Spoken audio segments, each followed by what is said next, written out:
adorable. See, they totally thought I was you. They totally did. Just close your eyes. It sounds just like me. It was cool. It was crazy. I sort of touched on it yesterday with Resident Evil 6. I didn't do the motion capture. Somebody else did the full body capture.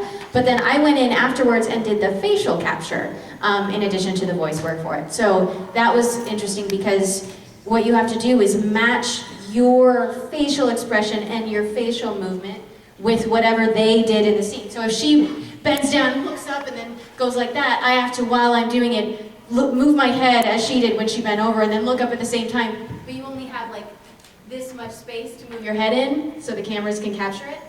And at the same time you're doing that, you're watching the monitor with her movements, and then you also have to look at the monitor for your line. It was a crazy complicated It's very process. hard. Very hard. But, I mean, yeah, it was Frankenstein recording for sure, but I feel like that was some of the most crazy scenes I've had to do, like the scenes when her sister got dragged away and everything. It was a really intense recording process. I really loved it. Next question. Yes, right here. What was your favorite voice acting story? Like something that happened that was kind of fun. Favorite story from the booth? I don't know. You don't know. Nope. You don't know. Who's Donut Boy when you need him? I know, right? Donut Boy? Aaron. Who's Donut Boy? Aaron, he shoved it. Oh no, it was Vic that shoved all the Why donuts is Vic in his called mouth? Donut Boy?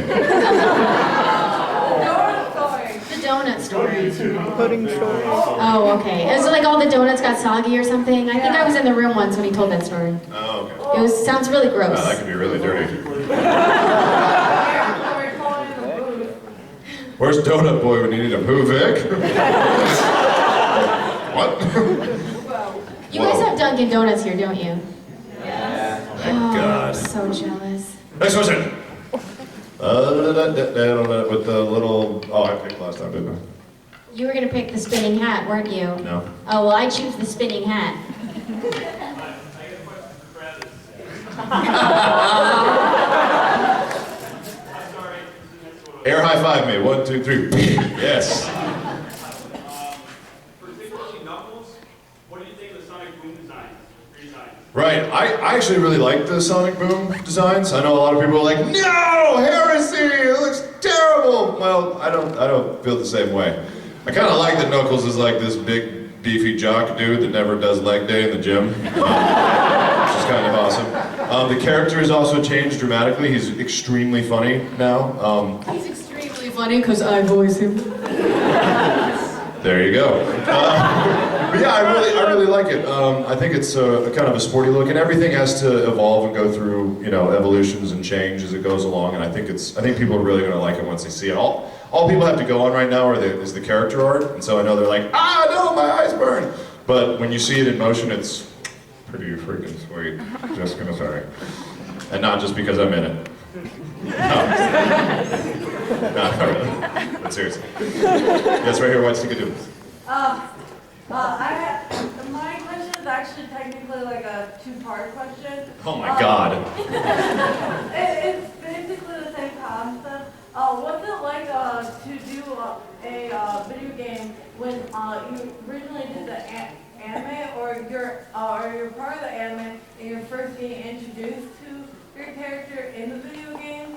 And also, what's it like for like the Persona games where it's originally a video game, but then it was turned into an anime? Right. Yeah. It's. She asked, in case you couldn't hear, she asked, what's it like going from a game that's turned into a video game, or an anime that's turned into a video game, and vice versa, what's it like going from a video game turned into an anime? Full Metal Alchemist. We actually recorded the very first video game before we ever did the series.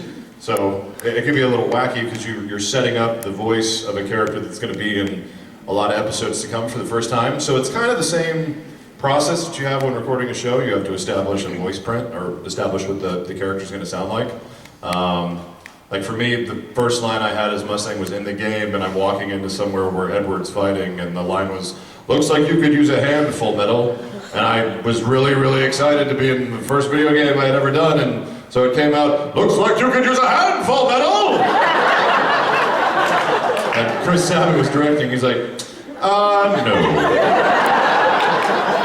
How about that suck, take two? Okay. So, like, bring it down.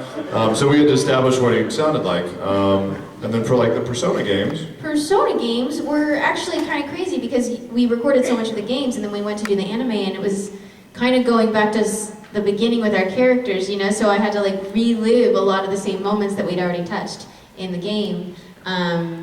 Was that the way it was or did we do it? Did I just make up that answer completely? Nobody cares. Yeah! I think that's right. Yeah, I think that was right. We did, yeah, so. White bag with the stringy on it. I don't know if it's a bag, I'm just guessing. It's got Totoro on it. Oh, a white Totoro bag. So in the anime, sometimes we get a blooper reel that is in addition to some of the content.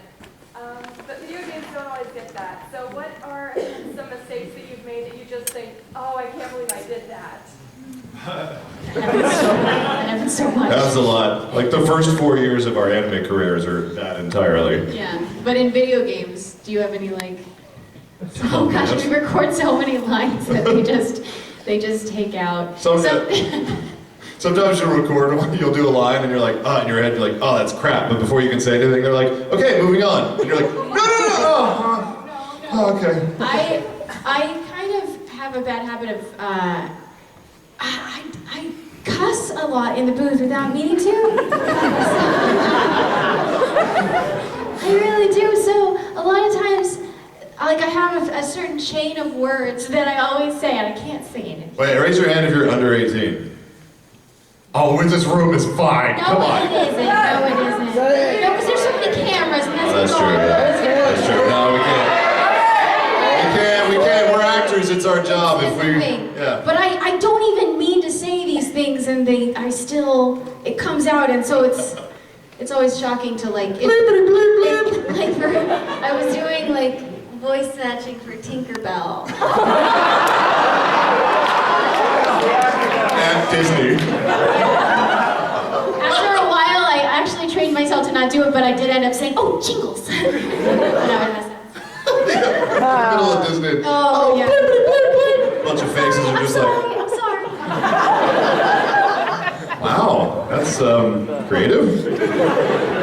Nice alliteration there. Next question.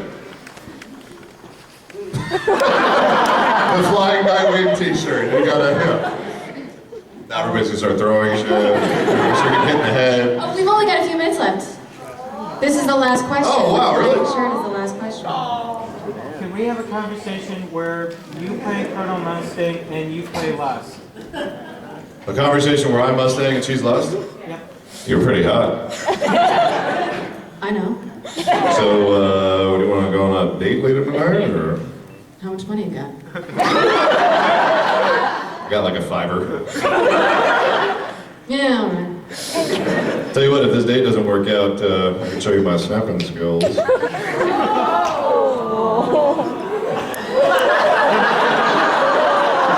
not. You're supposed to say, come on, baby, light my fire. Come on, baby. Light my fire. Say yes to this date or I'll kill you again. We have panels tomorrow and a very nice long autograph session tomorrow. We can't say anything for you now. We actually have to clear the room for the next thing is coming in. But thank you so much, guys, for waiting and your questions. You guys are awesome. Enjoy.